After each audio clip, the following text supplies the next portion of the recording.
Pernyataan Wakil Ketua KPK Alexander Marwata yang menyebut pihaknya akan menangkap buronan Harun Masiku dalam sepekan menuai kritik. Pernyataan itu dinilai justru memberikan peluang bagi Harun Masiku untuk berpindah tempat.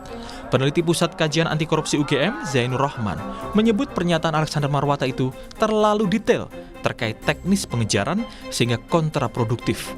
Zainur juga menyebut pernyataan itu akan membuat Harun Masiku mawas diri dan akan berpindah-pindah tempat persembunyiannya saat ini. Pernyataan tersebut justru bisa membahayakan operasi.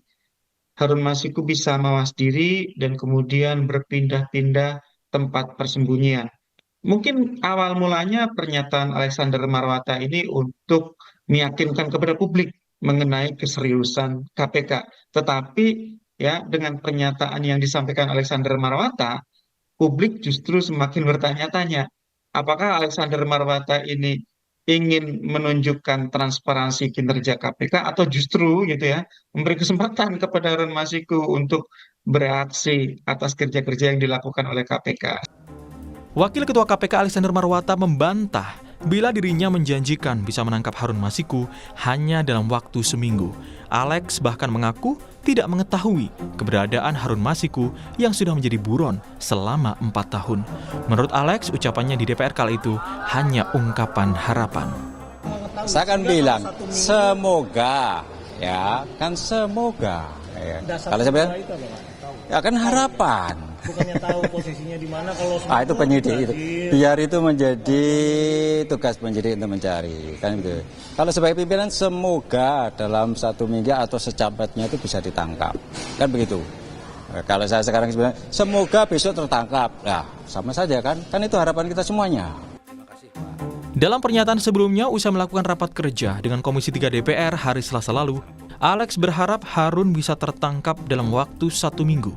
Menurutnya, penyidik mungkin sudah mendapatkan informasi terkait keberadaan Harun. Mudah-mudahan saja dalam 1 minggu ketangkap. Mudah-mudahan, kata Alex seperti yang kami kutip dari laman kompas.com. Dibukanya kembali kasus buronan Harun Masiku dinilai mantan Komisioner KPK Saud Situmorang sebagai suatu peristiwa yang ada kaitannya dengan situasi politik saat ini. Apalagi, usai Undang-Undang KPK direvisi, Saud menyatakan KPK sudah tidak lagi independen.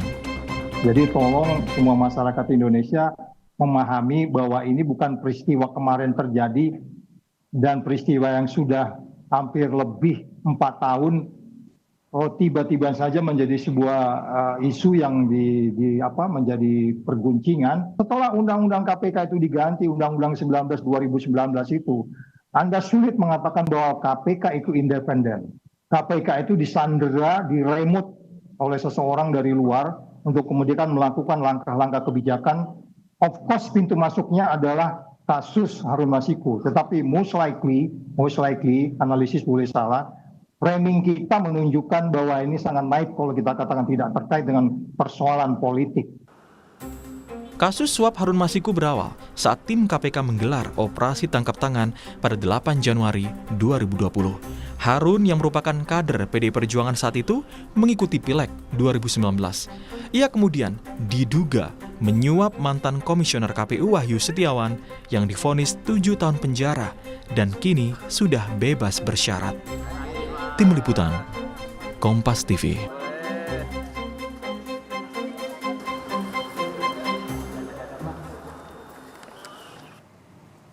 4 tahun menjadi buron, KPK didesak untuk bisa segera meringkus Harun Masiku. Terlebih, masa jabatan pimpinan KPK sudah akan berakhir pada Desember 2024 mendatang. Bagaimana untuk informasi terkininya, kita akan segera bergabung dengan jurnalis Kompas TV, Cindy Permadi, di Gedung KPK Jakarta. Cindy, selamat siang. Bagaimana kemudian upaya KPK untuk bisa segera meringkus Harun Masiku? Bisa dalam waktu sepekan? Iya, Sisko, yang ditegaskan oleh KPK hanyalah penyidik KPK tidak pernah berhenti untuk menangkap Harun Masiku yang kita sama-sama tahu sudah menjadi buron selama 4 tahun lebih atau sejak tahun 2020. Memang Wakil Ketua KPK Alexander Marwata sempat menyebutkan kalau targetnya mudah-mudahan bisa ditangkap dalam waktu 1 pekan. Yang kemudian pernyataan ini diluruskan, diperjelas lagi oleh pimpinan KPK yang lainnya kalau dalam penangkapan ataupun juga dalam proses menangkap tersangka tidak bisa ditargetkan begitu saja karena memang ada faktor yang dipertimbangkan oleh penyidik. Nah, yang bisa dilakukan ikhtiarnya, yang bisa dilakukan oleh penyidik adalah terus mengumpulkan barang bukti ataupun juga informasi, keterangan, memeriksa saksi untuk tadi semakin melengkapi konstruksi perkaranya, membuat kasus ini semakin terang untuk mencari tahu di mana keberadaan Harun Masiku. Sekali lagi 4 tahun lebih menjadi buron KPK dalam kasus dugaan korupsi pergantian antar waktu anggota DPR RI periode 2019-2024. Kalau kita melihat misalnya apa saja yang sudah dilakukan oleh KPK beberapa waktu terakhir. Pertama, memeriksa saksi. Terakhir kemarin sebenarnya KPK menjadwalkan pemeriksaan dari staf Sekjen PDI Perjuangan Hasto Kristianto bernama Kusnadi, tapi tidak hadir. Pemeriksaan ini memang dalam kasus yang melibatkan Harun Masiku. Alasan Kusnadi tidak hadir kalau menurut kuasa hukum pertama adalah karena masih trauma. Trauma karena hari Senin lalu ketika Hasto Kristianto diperiksa, ia juga turut dipanggil dengan dalih dipanggil oleh Hasto ke lantai atas Gedung Merah Putih KPK, tapi ternyata kalau pernyataan dari kuasa hukum di sana ia malah turut dimintai keterangan, kemudian dibentak, kemudian juga dilakukan penggeledahan, bahkan ada sejumlah barang pribadi yang juga disita, yaitu adalah 1 unit handphone, ada buku rekening dan juga ATM berisi Rp700.000.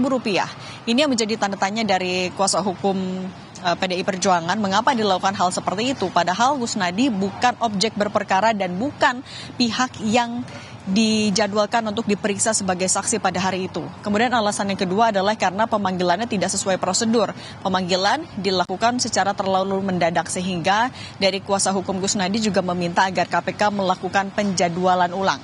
Nah, kemudian juga saksi yang diperiksa masih dalam pekan ini, di hari Senin lalu tanggal 10 Juni 2024 memeriksa Sekjen PDI Perjuangan Hasto Kristianto. Kenapa diperiksa?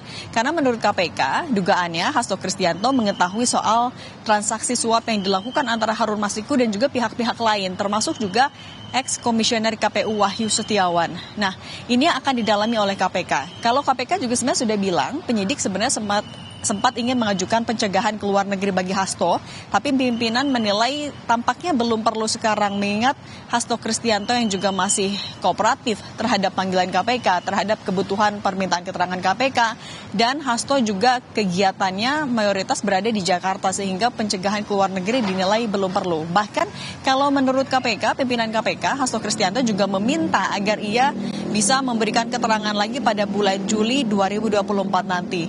Tapi memang ada juga barang bukti yang disita oleh KPK terhadap Hasto pada pemeriksaan Senin kemarin.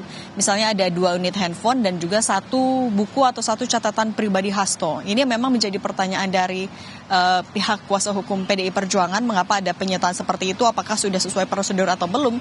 Tapi kalau KPK menyebut sudah sesuai dengan prosedur, karena seprindik terkait dengan Harun Masiku sejak 2020 belum pernah dicabut, sehingga masih relevan, masih dilakukan sesuai dengan prosedur hukum yang berlaku.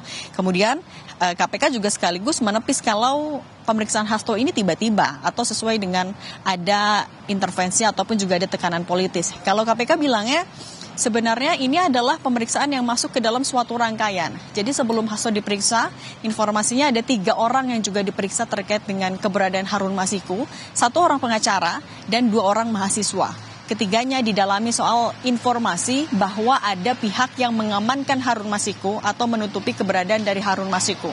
Jadi memang ada rangkaian pemeriksaan saksi, pengumpulan barang bukti yang tetap dilakukan KPK dalam 4 tahun ini, termasuk juga dalam beberapa waktu terakhir. Nah, kalau harapannya dari KPK sendiri sebenarnya, ini bisa jadi pintu masuk untuk menemukan keberadaan Harun Masiku atau setidak-tidaknya menambah informasi soal keberadaan Harun Masiku. Pimpinan mempercayakan kepada penyidik KPK, kita tunggu seperti apa, secepat apa KPK bisa membuka keberadaan Harun Masiku, Sisko.